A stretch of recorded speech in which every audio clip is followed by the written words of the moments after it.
ചേട്ടാ, അങ്ങനെ ഒരു 2 പതിറ്റാണ്ടിന്റെ പാരമ്പര്യമുള്ള തലശ്ശേരി കോടതി. തലശ്ശേരി കോടതി ശരിക്കും 1973 കോടതി സ്ഥാപിതമാകുന്നത്. ചരിത്രപ്രസിദ്ധമായിട്ടുള്ള ഒരുപാട് കേസുകൾ വന്നിട്ടുള്ളൊരു കോടതി കൂടിയാണ്. ശരിക്കും എടുത്തു നോക്കിയാൽ വാടിക്കൽ രാമകൃഷ്ണൻ മുതൽ ഇങ്ങോട്ട് തുടങ്ങുമ്പോൾ ഇപ്പോൾ നവീൻ ബാബുവിൻ്റെ കേസ് വരെ തലശ്ശേരി കോടതിയിൽ നിൽക്കുന്നൊരു കേസ്. അങ്ങനെ ഒരുപാട് എടുത്തു പറയാനായിട്ട് ഒരുപാടുണ്ട് നമുക്കവിടെ ആ ഒരു തലശ്ശേരി കോടതിയായിട്ട് ബന്ധപ്പെട്ടിട്ട്. ഇപ്പോൾ ആ കോടതിയുടെ പുതിയ കെട്ടിടം ഒരു 8 നിലകളിലായിട്ടാണ് പുതിയ കെട്ടിടം പണിതിരിക്കുന്നത്. അതിൻ്റെ ഉദ്ഘാടനം നാളെ, അതായത് നാളെ 25-ാം തീയതി ശനിയാഴ്ച നാളെ നടക്കുകയാണ്. അതിൻ്റെ കെട്ടിട ഉദ്ഘാടനം വന്നിട്ട് സഖാവ് നമ്മുടെ ബഹുമാന്യനായ മുഖ്യമന്ത്രി പിണറായി വിജയനാണ്. പ്ലസ് അതിൻ്റെ കിഫ്ബി എന്നുള്ള ഫണ്ട് എടുത്തിട്ട് 56 കോടി എടുത്തിട്ടാണ് ഈ കെട്ടിടം നിർമ്മിച്ചതെന്നൊക്കെ പറയുന്നു. പിന്നെ അതിൻ്റെ പ്രവർത്തനോദ്ഘാടനം നടത്തുന്നത് ഹൈക്കോടതി ചീഫ് ജസ്റ്റിസ് നിതിൻ ജാംദാർ എന്ന് പറയുന്ന ഹൈക്കോടതിയുടെ ബഹുമാനപ്പെട്ട ചീഫ് ജസ്റ്റിസ് ആണ്. അപ്പോൾ അത് യോജിക്കുന്നു. പക്ഷെ ഇവിടെ ഇത് എടുത്തു വരുമ്പോൾ നമ്മുടെ കെട്ടിട ഉദ്ഘാടനം നടത്തുന്ന ആള്, അതായത് നമ്മുടെ പിണറായി വിജയൻ, അദ്ദേഹം ഉദ്ഘാടകനാകുന്നു എന്നുള്ളിടത്ത് എന്തൊക്കെയോ ഒരു ചേരായികകളില്ലേ ചേട്ടാ? പൊരുത്തക്കേടുകളുണ്ട്. അത് എത്രത്തോളം നമുക്ക് മാത്രമല്ല, നമുക്കും കേരള സമൂഹത്തിനുണ്ട്. ശരിയാണ്, കേരള സമൂഹത്തിനും നമുക്കും ഉണ്ട്. അതെ, അല്ല മനസ്സുകൊണ്ട് മനസാക്ഷി എന്ന് പറയുന്ന സാധനം ഉള്ളവർക്ക് മനസാക്ഷി എന്നല്ല, പാർട്ടിയെ നിശിതമായി വിമർശിക്കുന്ന കണ്ണൂരുകാരില് പലർക്കും ഉണ്ട്. നമുക്ക് മാത്രമല്ല, പാണ്ഡ്യലശ്ശേരി സാർ പറഞ്ഞതുപോലെ, അതുപോലെ അവിടുത്തെ കുറെ വക്കീലന്മാരോട് അദ്ദേഹം സംസാരിച്ചപ്പോൾ അവരും പറയുന്നു എന്ന് പറയും, ശുദ്ധ അസംബന്ധമല്ലേ നടക്കുന്നത്. ശരിക്കും എന്താണ് വാടിക്കൽ രാമകൃഷ്ണൻ കേസ് മുതൽ ഇങ്ങോട്ട് എടുത്ത് നോക്കിയാൽ ആ വാടിക്കൽ രാമകൃഷ്ണൻ കേസിൽ തന്നെ പ്രതി ചേർക്കപ്പെട്ട ആളാണ്, പ്രതിയായ ആളാണ് പിണറായി വിജയൻ.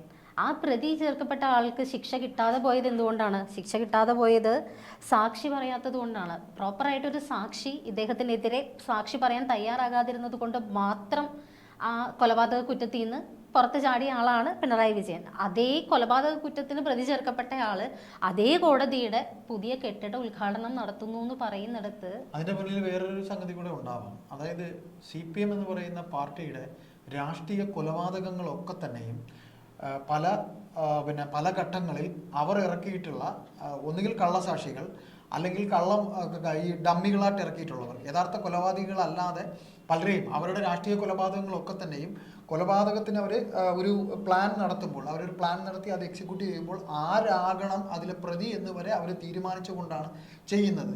അങ്ങനെ അവർ ഇറക്കിയിട്ടുള്ള അവരുടെ എല്ലാ കപടതകളും, അവർ കാണിച്ചിട്ടുള്ള എല്ലാ കള്ളത്തരങ്ങളും ഒക്കെ സാക്ഷിയായിരുന്നു ഈ പറയുന്ന സാക്ഷിയാകുന്ന കെട്ടിടമായിരുന്നു ഈ കണ്ണൂർ കോടതി. അതായത് നമ്മൾ കഥകളിലും സാഹിത്യത്തിലും ഒക്കെ വായിക്കുന്നത് പോലെ ഒരു കെട്ടിടത്തിന് ആത്മാവുണ്ടെങ്കിൽ ആ ആത്മാവ്, ഇതിപ്പോൾ ഒരു പുതിയ കെട്ടിടത്തിലേക്കാണ് ഈ കണ്ണൂരിലെ കോടതി പോകുന്നത്.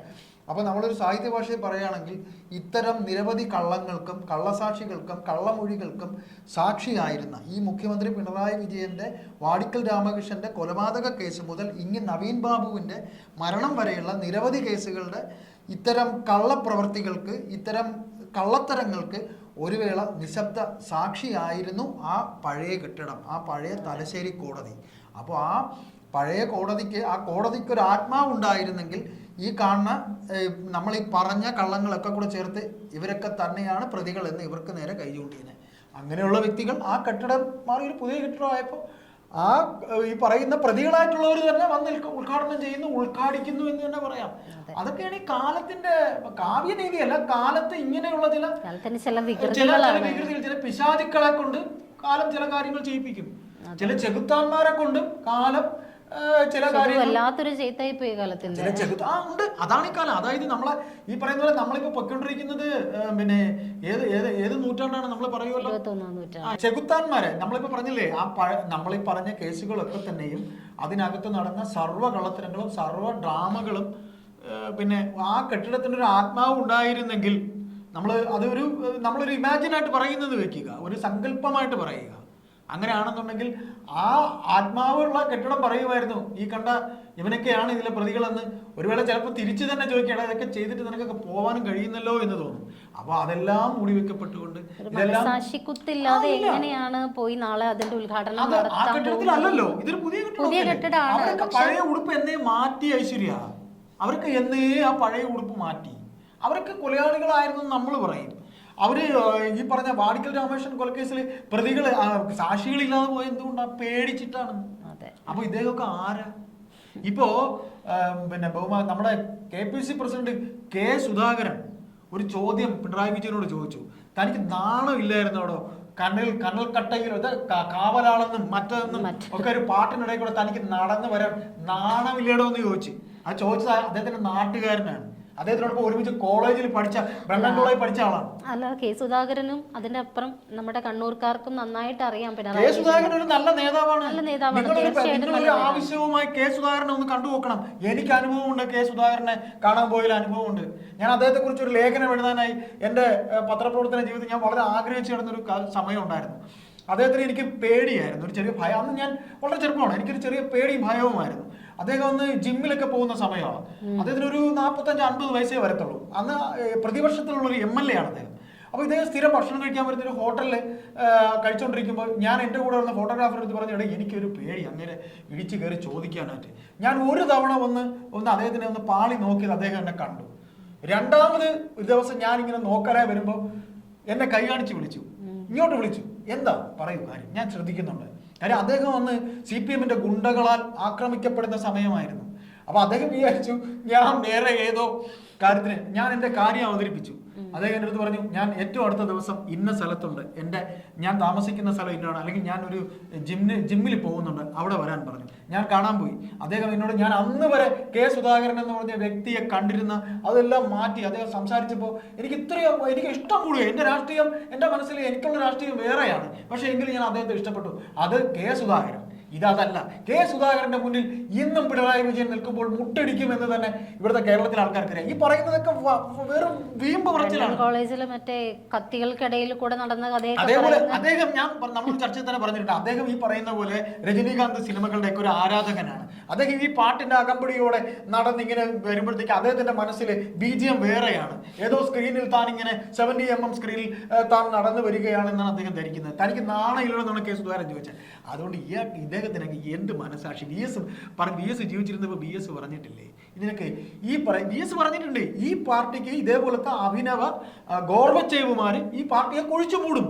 നമ്മൾ കഴിഞ്ഞ ചർച്ചയിൽ പറഞ്ഞ പോലെ ഈ പാർട്ടി ഇങ്ങനെയുള്ള ഗോർബച്ചേവുമാരെ കൊണ്ട് ഈ പാർട്ടി തീരും എന്ന് അദ്ദേഹം ഇപ്പൊ വയ്യാതിരിക്കുന്ന അദ്ദേഹം ആ ഒരു പാർട്ടിയിൽ ഒരു ആക്രമിക്കുന്ന സമയത്ത് പറഞ്ഞു. അപ്പൊ അതുകൊണ്ട് ഐശ്വര്യക്കും എനിക്കും കേരള സമൂഹത്തിനും അറിയാം, തലശ്ശേരിയില് വാടിക്കൽ രാമകൃഷ്ണൻ കേസ് മുതൽ ഇങ്ങോട്ടെടുത്ത് നോക്കിയാൽ വെണ്ടുട്ടായി ബാബു ശരിക്കും കണ്ണൂർ കൊലപാതക രാഷ്ട്രീയം നമ്മളൊരു പരമ്പര പോലെ തന്നെ ചെയ്തതാണ്. നമ്മൾ ക്രൈം ടീം ചെയ്തതാണ്. അതിൽ വെണ്ടുട്ടായി ബാബു മുതൽ രമിത്തിന്റെ അച്ഛൻ, അവരെയൊക്കെ കൊന്ന രീതികൾ അവരുടെ വീട്ടുകാർ പറയുമ്പോൾ, ജേഷ്ണമാഷിൻ്റെത് നമ്മൾ ശരിക്കും വെണ്ടുട്ടായി ബാബു എന്ന് പറയുന്നത് നമ്മുടെ പിണറായി വിജയന്റെ ഒരു ബോഡി ഗാർഡായിരുന്നു ആ സമയത്ത്. അവര് സ്വന്തവുമായിരുന്നു പ്ലസ് ബോഡി ഗാർഡ് പോലെ കൊണ്ടു നടന്ന ഒരാൾ. പെട്ടെന്നൊരു ദിവസം വെണ്ടുട്ടായി ബാബു ഇവർ തമ്മിൽ തെറ്റിക്കഴിയുമ്പോൾ എന്താ സാധാരണ സംഭവിക്കുക? പിണറായി വിജയന്റെ പല രഹസ്യങ്ങളും വെണ്ടുട്ടായി ബാബുവിന്റെ ഉള്ളിലുണ്ട്. അത് പുറത്തു പോകും എന്നുള്ള ഭയം കൊണ്ട് അദ്ദേഹത്തിനെ കൊല്ലും എന്നുള്ളത് അദ്ദേഹത്തിന്റെ ഭാര്യയോട് പറയണം. അതെ, വെണ്ടുട്ടായി ബാബു അദ്ദേഹത്തിന്റെ ഭാര്യയോട് പറയണ്ടേ, ഏത് സമയത്തും ഞാൻ ചിലപ്പോൾ കൊല്ലപ്പെടാം എന്നുവെച്ചാല് ഞാനിപ്പോ തെറ്റിയിരിക്കുന്നത് കൊണ്ട് ഞാൻ പല കാര്യങ്ങളും പുറത്ത് പറയും എന്നുള്ള പേടി, അതെ പുറത്ത് പറയും എന്നുള്ള പേടിയുള്ളത് കൊണ്ട് ഉറപ്പായിട്ടും അവരെന്നെ കൊല്ലൂടി എന്ന് പറഞ്ഞു. ആ ഭാര്യ ഇപ്പോഴും അത് പറയുമ്പോൾ ഭാര്യ കരഞ്ഞുകൊണ്ടാണ് നമ്മളോട് ആ കാര്യം പറയുന്നത്, എന്നെ കൊല്ലൂടി എന്ന് അദ്ദേഹം പറഞ്ഞു. അതാണ് കണ്ണൂർ രാഷ്ട്രീയത്തില്. പക്ഷെ ഇതൊക്കെ ആണെങ്കിലും MVR ആണ്. MVRന്റെ പിറകിൽ വെറും നിഴലായിരുന്നു പിണറായി വിജയൻ. MVR പാർട്ടിയിൽ നിന്ന് പുറത്താകുമ്പോൾ MVR ഒരിക്കലും ഇദ്ദേഹത്തെ പോലെ മനുഷ്യത്വരഹിതമായും പിന്നെ ശരിക്കും സിൻസിയർ അല്ലാതെ പെരുമാറില്ല. MVR സിൻസിയറായ ഒരു നേതാവായിരുന്നു. ഇദ്ദേഹത്തെ പോലെ അല്ല. ഇദ്ദേഹത്തിന് ആരുടെ കമ്മിറ്റ്മെന്റ് ഒന്നുമില്ല. ഇദ്ദേഹത്തിന് ആരുടെയും കമ്മിറ്റ്മെന്റ് ഇല്ല. കമ്മിറ്റ്മെന്റ് ഇല്ലാത്ത, അതാണ് ഇടയ്ക്കിടയ്ക്ക് കമ്മിറ്റ്മെന്റ് ഇല്ലാത്ത ഒരാളായതുകൊണ്ട് തന്നെ കമ്മിറ്റ്മെന്റ് ഉണ്ട്, ഇല്ലെന്ന് പറയാൻ പറ്റില്ല. സ്വന്തം ഭാര്യയോടും മക്കളോടും ഉണ്ട്. അതിനപ്പുറത്തേക്ക് ഒരു കമ്മിറ്റ്മെന്റ് ഉള്ള ആളല്ല പിണറായി വിജയൻ. അതായത് നമ്മള് ഈ കാര്യം തന്നെ ഈ ചർച്ചയിൽ നമ്മൾ വഴിമാറേണ്ട ഈ കാര്യത്തിലേക്ക് തന്നെ വരും നമ്മൾ. അപ്പോൾ ഈ പറയുന്ന വാടിക്കൽ രാമകൃഷ്ണന്റെ കേസിൽ ഇദ്ദേഹം തന്നെയാണ് ഞാൻ എത്രയോ പിന്നെ ചരിത്രം അറിയാവുന്നവരുമായി സംസാരിച്ചപ്പോൾ പറഞ്ഞിട്ടുണ്ട്. നമ്മുടെ TG മോഹൻദാസ് സാറൊക്കെ പറഞ്ഞിട്ടുണ്ട്. ഉറപ്പായിട്ടും എല്ലാവർക്കും അറിയാത്തൊരു കാര്യമല്ല, അത് എല്ലാവർക്കും അറിയാവുന്ന കാര്യമാണ്. അതുപോലെ തന്നെ പിന്നെ തലശ്ശേരി കലാപം, അതെ അതിലൊക്കെ തന്നെ ഇല്ലാത്ത ക്രെഡിറ്റ് അടിച്ചെടുക്കുന്ന ആളെന്നാ പറയുന്നത്. അതെ, തലശ്ശേരി കലാപത്തിൽ അതായത് ഇതൊക്കെ പറയുമ്പോൾ ആ ചേട്ടൻ ജപ്പാൻ കുമാറിന്റെ ഒരു കഥയൊക്കെ പാണ്ഡ്യാല സാറ് പറഞ്ഞറിയാം നമുക്ക്. അത് മാത്രമല്ല, അത് പി ടി തോമസ് സഭയിൽ പറഞ്ഞു കള്ളു കുടിച്ച് ഷാപ്പിൽ ചത്ത് മരിച്ചു കിടന്നിട്ട് അത് വേറെ ക്രെഡിറ്റ് ആക്കി എടുത്തവരെ. നമ്മള് ഈ ചർച്ച നമ്മൾ കൺക്ലൂഡ് ചെയ്യുമ്പോഴത്തേക്ക് ഇത് ഒന്ന് പറഞ്ഞോളൂ, ഐശ്വര്യക്ക് പറഞ്ഞോളൂ. ഇല്ല, എന്തായാലും തലശ്ശേരി ജില്ലാ കോടതിയുടെ ഇനാഗുറേഷൻ നാളെ നടക്കുകയാണ്. 8 നില കെട്ടിടങ്ങളിലായിട്ട് അറബിക്കടലിന് മുഖാന്തരം, അറബിക്കടലിന് സമാന്തരമായിട്ട് മുഖാമുഖം നിൽക്കുന്ന രീതിയിൽ പുതിയ കെട്ടിടം വന്നേക്കാണ്. അപ്പോൾ കെട്ടിടം മാത്രമേ മാറുന്നുള്ളൂ, കേസുകളും കാര്യങ്ങളും ഒക്കെ ആ പഴയ കഥകൾ ഒരുപാട് പുതിയ കെട്ടിടത്തിലേക്കും ആ കേസ് ഫയലുകൾ ഇപ്പുറത്തേക്ക് തിരിയുമ്പോൾ ആ പുതിയ കെട്ടിടത്തിനും പകർന്നു കിട്ടും. അപ്പോൾ ആ പഴയ കേസുകളുടെ ഓർമ്മയിലേക്ക് പിണറായി വിജയൻ്റെ ആ നടന്നു കയറ്റം എന്തായിരിക്കും, എങ്ങനെയായിരിക്കും കണ്ണൂർക്കാർ തന്നെ കാണുന്നതെന്നുള്ളത് നമുക്ക് നാളെ ഇപ്പോൾ പാണ്ഡ്യാല സാർ പറയുന്നത് പോലെ ഏത് മുഖം വെച്ചുകൊണ്ട് എന്ത് ഉളുപ്പുണ്ടോ വിജയ എന്നാണ് പാണ്ഡ്യാല സാർ ചോദിക്കുന്നത്. ഏത് ഉളുപ്പില്ലായ്മയല്ലേ ശരിക്കും ഈ വാടിക്കൽ രാമകൃഷ്ണൻ കേസ് മുതൽ ഇങ്ങോട്ടുള്ളത് എടുത്ത് നോക്കുമ്പോൾ അങ്ങനെ ഒരാൾ, പ്രതി ചേർക്കപ്പെട്ടയാൾ തന്നെ, പ്രതിയാക്കപ്പെട്ടയാൾ തന്നെ ആ കോടതിയുടെ ഉദ്ഘാടനത്തിനായിട്ട് വരുന്ന ഒരു ഇത് നമ്മുടെ പാണ്ഡ്യാല ഷാജിയേട്ടൻ പറഞ്ഞില്ലേ, കണ്ണൂരുകാരിൽ പലർക്കും ഈ മുഖ്യമന്ത്രി എന്ന വ്യക്തി ആരാണെന്നറിയാം. നമ്മൾ ഈ കേരള സമൂഹം കാണുന്ന, നമ്മൾ തിരുവനന്തപുരത്തിരുന്നാണ് അദ്ദേഹം ഭരിക്കുന്നത്, ബാക്കി ജില്ലക്കാർ കാണുന്ന ആളല്ല എന്ന് കണ്ണൂരുകാർക്ക് അറിയാം. പ്രത്യേകിച്ച് കണ്ണൂരിൽ തന്നെ വ്യക്തിയാണ് ഈ പറയുന്നത്. അതെ, കണ്ണൂരിൽ തന്നെ ഉൾഭാഗത്തുള്ളവർക്ക് അറിയാം കണ്ണൂർ എന്താണെന്നുള്ളത്. അല്ല, കണ്ണൂരുകാർക്കിടയിൽ ഇദ്ദേഹം എന്താണെന്ന് അവർക്ക് അറിയാവുന്നുള്ളവരാണ് പറയുന്നത്. തലശ്ശേരിയിൽ ഇദ്ദേഹം വാടിക്കൽ രാമകൃഷ്ണൻ കേസ് മുതൽ ഇങ്ങേയറ്റത ഇന്ന് കഴിഞ്ഞ നവീൻ ബാബുവിന്റെ കേസ് വരെയുള്ള കേസുകൾ ഈ കഴിഞ്ഞ കോടതിയിൽ ഉണ്ടായത് അറിയാം. അപ്പൊ അവരുടെ ഇടയിൽ ഒരു വേള തനിക്ക് പോയിരുന്ന ഇമേജ്, പിണറായി വിജയന് പോയിരുന്ന ഇമേജ്, അല്ലെങ്കിൽ അവർ നൽകിയിരിക്കുന്ന ആ നാട്ടുകാർ ഇദ്ദേഹത്തെ എങ്ങനെയാണ് കാണുന്നതെന്നുണ്ടെങ്കിൽ, നിങ്ങൾക്കിടയിൽ ഞാൻ ഇതൊക്കെ ചെയ്തവരാണെങ്കിലും കണ്ടോ ഞാൻ ഉദ്ഘാടനം ചെയ്യുന്നത്, അല്ല ഈ ഒരു കോടതി സമുച്ചയം ഉദ്ഘാടനം ചെയ്യുന്ന വലിയ കാര്യമാണ്. അവർക്കിടയിൽ അദ്ദേഹം മുഖ്യമന്ത്രിയായി, പാർട്ടി സെക്രട്ടറിയായി. ഈ രമിത്ത് എന്ന് പറയുന്ന കുട്ടി, രമിത്തിനെ കൊല്ലുമ്പോൾ, അതിനു മുമ്പ് കൊല്ലുന്ന രമിത്തിന്റെ അച്ഛനെ, രമിത്തിന്റെ അമ്മയുടെ ഇന്റർവ്യൂ എടുക്കുമ്പോൾ രമിത്തിന്റെ അച്ഛനെ കൊല്ലുന്ന സംഭവം പറയാ, ബസ് ഡ്രൈവർ ആയിരുന്നു അദ്ദേഹം. ബസ് ഓടിക്കുമ്പോൾ പുറകിൽ നിന്നിട്ട് കഴുത്ത് കണ്ടിക്കുക ചെയ്തത്. അങ്ങനെ കൊന്നൊരാളെ, അത്രയും ആളുകളുള്ള ബസ്സിലെ ഒരാൾ പോലും സാക്ഷി പറഞ്ഞില്ല, കൊന്നയാളെ സാക്ഷി പറഞ്ഞില്ല. അത് കഴിഞ്ഞ് രമിത്തിനെ കൊല്ലുന്നു.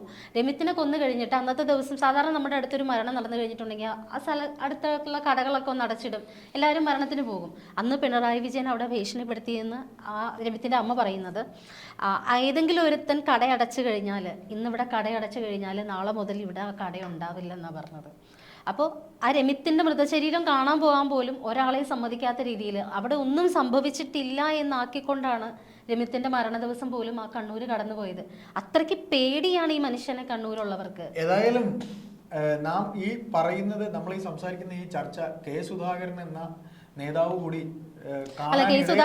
അദ്ദേഹം ഒരു തീർച്ചയായിട്ടും ഇതിനൊക്കെ ഒരു കമന്റ് പറയും. അല്ല, കെ സുധാകരനെ എനിക്ക് ഏറ്റവും പുള്ളിക്കാരന് ഹാറ്റ്സ് ഓഫ് ചെയ്യുന്ന ഒരു സംഭവം എന്താന്ന് വെച്ചാല്, ഇതേ വെണ്ടുട്ടായി ബാബുവിനെയും രമിത്തിനെയും ഒക്കെ കൊന്നിട്ടുള്ള, രമിത്തിന്റെ അച്ഛനെയും ഒക്കെ വെട്ടിക്കൊന്നിട്ടുള്ള ഇതേ വെണ്ടുട്ടായിയിൽ കൊണ്ടുപോയി KPCCയുടെ പുതിയ ഓഫീസ് തുറന്നു അദ്ദേഹം. അതെന്ന് വെച്ചാൽ അത് മാസ എന്ന് പറയുന്നത് ചങ്കൂറ്റം. എന്നിട്ട് കണ്ണൂര് ജയിക്കുന്നത് ആരാ? കണ്ണൂർ ഇപ്പൊ ജയിച്ചതാരാ?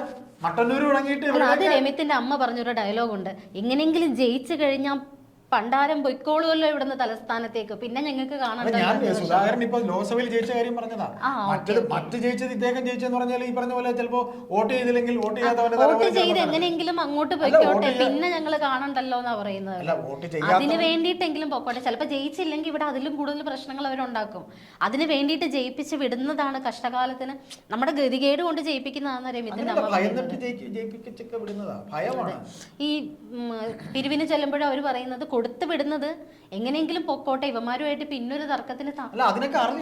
അതെ, എല്ലാം ഇങ്ങനെ ഒരു എന്താ പറയാ, ഒരു അണയാൻ പോകുന്ന. അല്ല, ഇവിടെ സുധാകരൻ എന്ന് പറയുന്ന മനുഷ്യൻ എന്റെയൊക്കെ മുന്നിൽ എനിക്ക് ഭയങ്കര ഇഷ്ടമുള്ള ഒരാളാണ്. ഏതായാലും നമുക്ക് ഈ ചർച്ചയിൽ നമുക്കിപ്പോ പറയാനുള്ളത്, ഈ ഉദ്ഘാടനമൊക്കെ കഴിഞ്ഞോട്ടെ, അദ്ദേഹം ഉദ്ഘാടിക്കട്ടെ. അദ്ദേഹം പിന്നെ നാട്ടുകാരുടെ ഇനി എങ്ങനെ അദ്ദേഹത്തിന് എന്താ പറയാ, എന്ത് പരിവേഷത്തിൽ കണ്ടാലും അദ്ദേഹത്തിന്റെ ഉദ്ഘാടന ശേഷം എപ്പോഴെങ്കിലും കെ സുധാകരനോട് ഏതെങ്കിലും ഒരു പത്രപ്രവർത്തകൻ ചോദിക്കുകയാണ് ഇങ്ങനെ ഒരു ഉദ്ഘാടനമൊക്കെ, അല്ലെങ്കിൽ അദ്ദേഹം കാണുമ്പോൾ അദ്ദേഹം സ്റ്റേറ്റ്മെന്റ് പറയും. കാര്യം ഈ പിന്നെ ചെമ്പടയുടെ നായകനൊക്കെ ആ പാട്ടൊക്കെ കേട്ടിട്ടും അദ്ദേഹം പറഞ്ഞല്ലോ, അത് അദ്ദേഹം പറയുന്ന കുറിക്കുള്ള രീതി തന്നെ ആയിരിക്കും പറയുന്നത്. എന്തായാലും നമുക്ക് നോക്കാം. ഇനിയിപ്പോ നമുക്കൊക്കെ ഈ പറയുന്ന പോലെ, നമ്മൾ പറയുന്നത് പോലെ, ഈ സമൂഹം പറയുന്ന പോലെ ഒന്നും അല്ല. ഇപ്പൊ കലിയുഗത്തിൽ ഇതല്ല, ഇതിന്റെ അപ്പുറവും നടക്കും. അദ്ദേഹം ഇപ്പോ ആരാണ് അല്ല, കാലം എല്ലാത്തിലും നല്ലത് കലിയുഗം എന്നൊരു കൊട്ടേഷൻ കൂടി ഉണ്ട്. എല്ലാത്തിന്റെ അറുതി വരും ഈ കലിയുഗത്തിലെന്നും കൂടി പറയുന്നുണ്ട്. ഇതിനകത്ത് വേറൊരു കാര്യം കൂടെ ഉണ്ട്. നമ്മൾ ഈ പറഞ്ഞ പോലെ ഉദ്ഘാടനം ചെയ്യുന്നു, അദ്ദേഹം വിജയിച്ചിരിക്കുന്നു. പക്ഷെ നമുക്ക് ഇനി നമ്മുടെ മുന്നിൽ കുറച്ചുകൂടെ കാലമൊക്കെ ഉണ്ട്. നമുക്ക് കാണാൻ പറ്റുന്ന കലിയുഗത്തിന്റെ ഒരു പ്രത്യേകത അതുകൂടിയാണ്. എല്ലാത്തിന്റെയും ഒരു അന്ത്യം കൂടി വരും. നമുക്ക് കാണാം എന്നും അജയനായി ഇദ്ദേഹം ഉണ്ടാകുമോ, അല്ലെങ്കിൽ ഉണ്ടാകട്ടെ, നമുക്ക് കാണാം.